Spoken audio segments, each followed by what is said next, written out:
Bonjour à tous, nous espérons que vous vous portez bien. Ici c'est la sœur Claudia Dossou et c'est pour partager la méditation quotidienne de la voix de l'esprit. Alors ce matin notre méditation se trouve dans le livre de Marc 7, verset 48 au verset 51. Marc 7, 48 à 51. Il vit qu'ils avaient beaucoup de peine à ramer car le vent leur était contraire.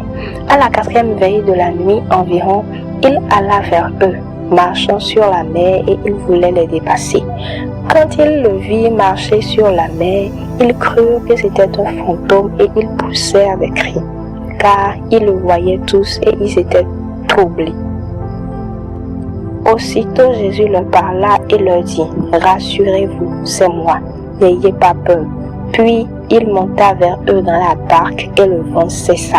Ils furent en eux-mêmes tous stupéfaits et remplis d'étonnement. Amen. Que le Seigneur bénisse sa parole. Alors, le thème de notre méditation de ce matin est « Quand le vent est contraire ». Voilà, quand le vent est contraire. Ici, c'est l'histoire de Jésus et de ses disciples après que Jésus a multiplié les pains et les poissons pour la foule. Jésus a demandé à ses disciples de se rendre de l'autre côté. Et pendant ce moment, la Bible dit qu'ils s'étaient retirés et qu'ils priaient.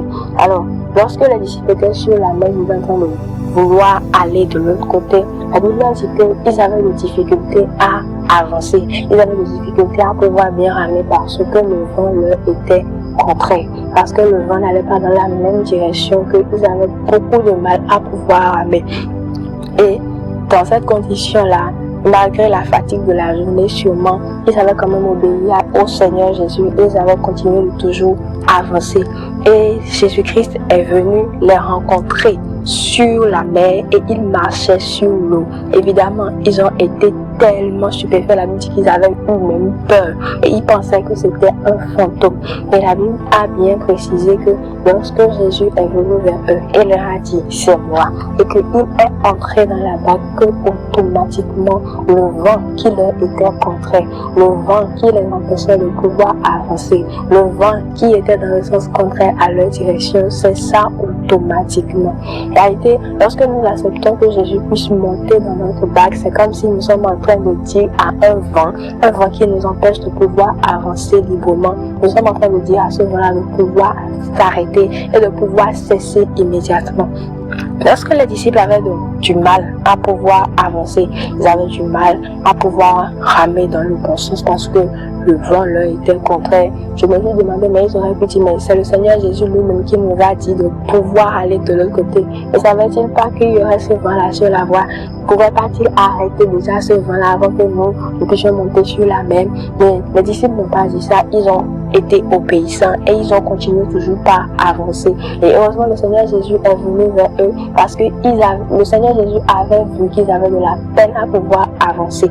Le Seigneur Jésus a remarqué leur peine dans cette tempête-là. Il a remarqué qu'ils avaient beaucoup de difficultés à pouvoir avancer. Il a remarqué que le vent les empêchait de pouvoir réellement avancer sur la mer. Et Jésus lui-même est venu vers eux et leur a dit ne craignez pas, c'est moi.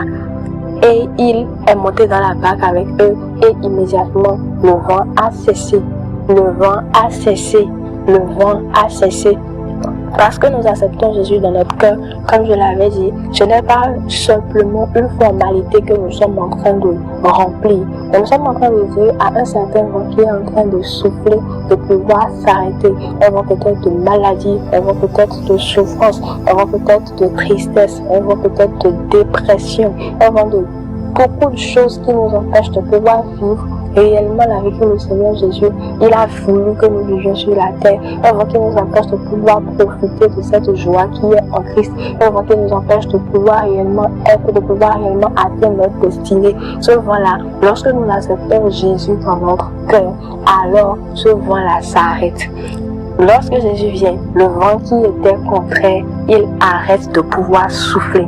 Alors ce matin, je n'ai pas grand chose à pouvoir ajouter à la méditation, simplement le fait que nous devons accepter le Seigneur Jésus parce que c'est lui-même dans la parole qui a vu que les disciples étaient avait du mal à pouvoir avancer sur la mer.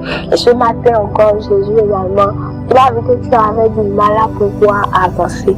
Jésus a remarqué ta souffrance, il a remarqué ta dépression, il a remarqué ta douleur, il a remarqué ta maladie, il a remarqué qu'il y avait réellement un vent qui soufflait dans une direction contraire à la direction où toi tu allais, et il est venu vers toi. Maintenant, la seule chose qui reste à faire, ce n'est que d'accepter que Jésus puisse monter dans notre barque, accepter que Jésus puisse monter dans ta barque, accepter que Jésus puisse monter dans ton cœur, afin de pouvoir arrêter ce vent-là qui est en train de souffler.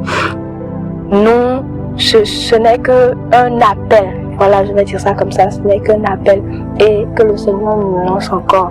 Le Seigneur te lance encore. Le Seigneur nous lance encore à chacun de nous. De pouvoir le recevoir réellement dans ta vie.